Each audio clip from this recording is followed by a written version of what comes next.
Today with Claire Byrne on RTE Radio 1. Now, do you remember this? A price cap on gas if that could be achieved, would be grand. Let me play it for you one more time. A price cap on gas if that could be achieved, would be grand. Not, as some people thought at the time when it first appeared, a school principal in Tipperary. Not, as some others had suggested, Wishy Cairns who hurled for the Piercing.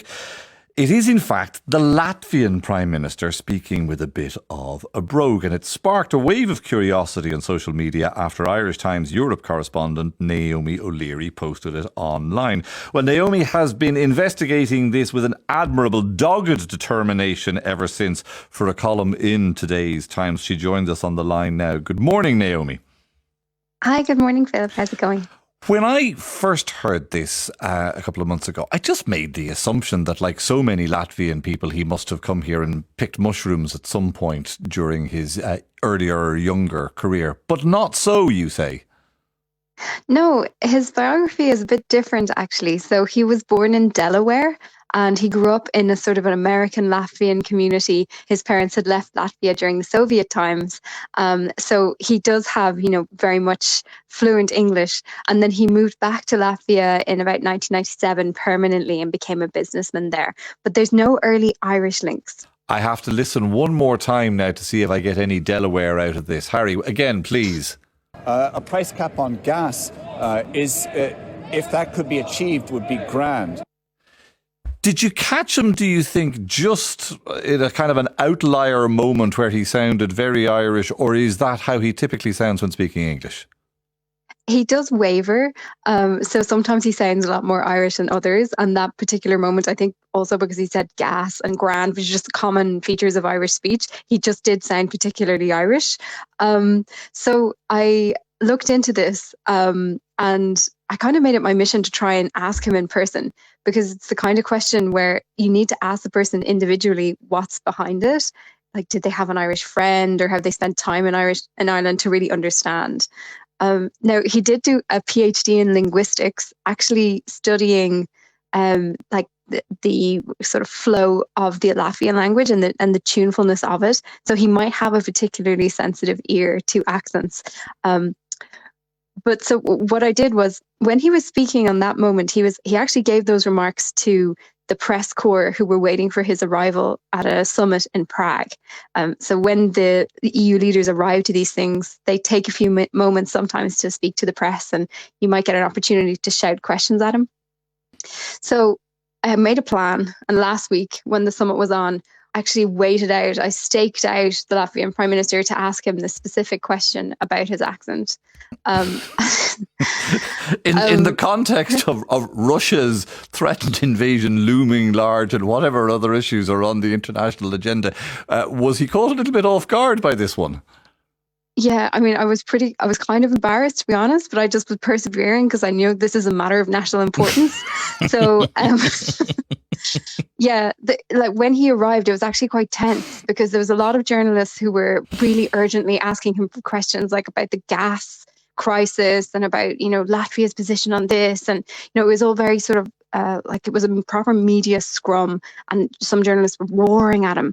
So I kind of let the other ones go first, like with really important questions. But, I knew I had to take my moment, I only had a few moments. So I did I raised my voice above the din and I cried out, you have a slight Irish accent. Like, why might this be? And he was clearly pretty surprised by the question. Like, he just didn't know, because it was so left field. Do you mean they like, don't read the Irish Times? Do you mean they don't follow Irish Twitter in Riga? Clearly not following on Twitter, he's clearly missing out. But anyway, this was reported in Latvian media. It was picked up at the time, but it wasn't on his radar on this occasion. It wasn't like top of the news agenda at, the European Council. But anyway, so he said, he replied to me and he said, well, your guess is as good as mine. I was like, that's not good enough as a quote. So I had to keep asking him questions. So I kind of tried another angle and I asked him, does he have any Irish friends, or has he spent time in Ireland? And he still wasn't really giving me satisfactory answers. But in the end, I asked him about, broader sort of Irish. So before you give us Baltic that answer, relations. at this point, I would Yeah. imagine all of your colleagues in the International Press Corps must be looking daggers into the back of your head saying, what is this woman on about?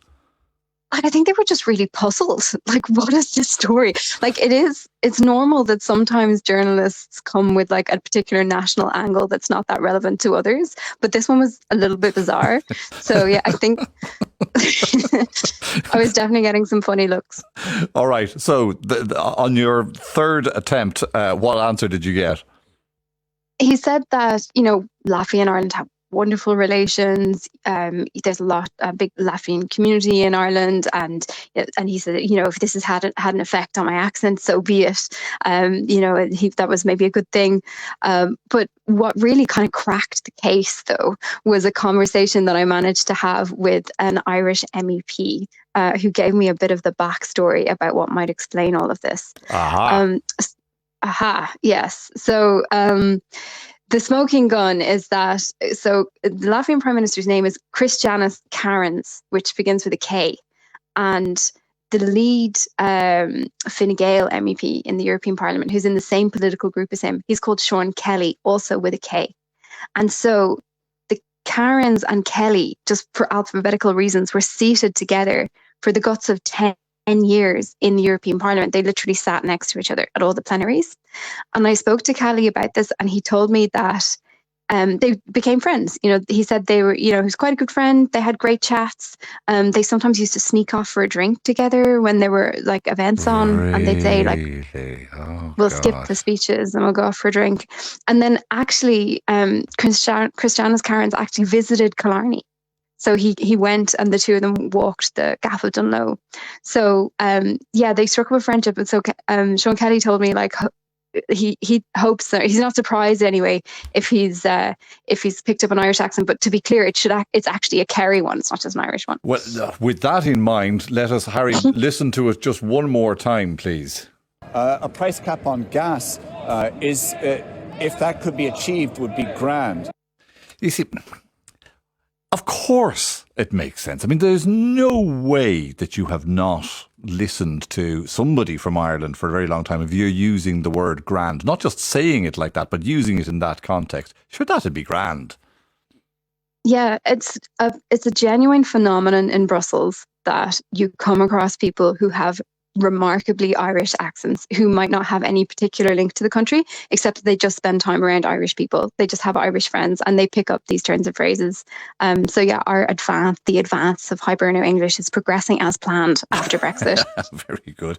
And Sean Kelly was asked further questions by another MEP even, about his accent last week. Yeah, just as a throwaway comment, Sean Kelly told me that, it's a thing. A lot of MEPs actually ask him, oh, how do you say this in Ireland? Or that, it's a kind of a curious thing. But that last week, he'd used a particular word, and a friend of his who's an Austrian MEP had asked him what it was. So he explained to her what he meant when he called somebody a bollocks.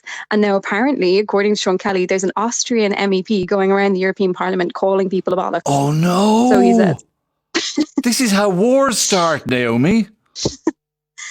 I mean, that would be, maybe the bollocks war, could we call it? That would be the chapter 2 of the Irish accent intrigue. Oh, okay. Well, somebody has to go and buttonhole all of the Austrian MEPs and take them aside and give them a little bit of education. This, mind you, do you know something? I almost fell off my chair not that long ago reading an opinion piece in the New York Times where that word was used, but it entirely and exclusively as making a mess of things. And I looked it up in an American English dictionary, and it does not mean any single part of the male reproductive organs. It refers only to making a mess of things in the United States. And there it was, bollocked, in the middle of a New York Times opinion piece. I tell you, I spat my tea out all over the newspaper that morning. All right, Naoimi O'Leary, thank you very much for that.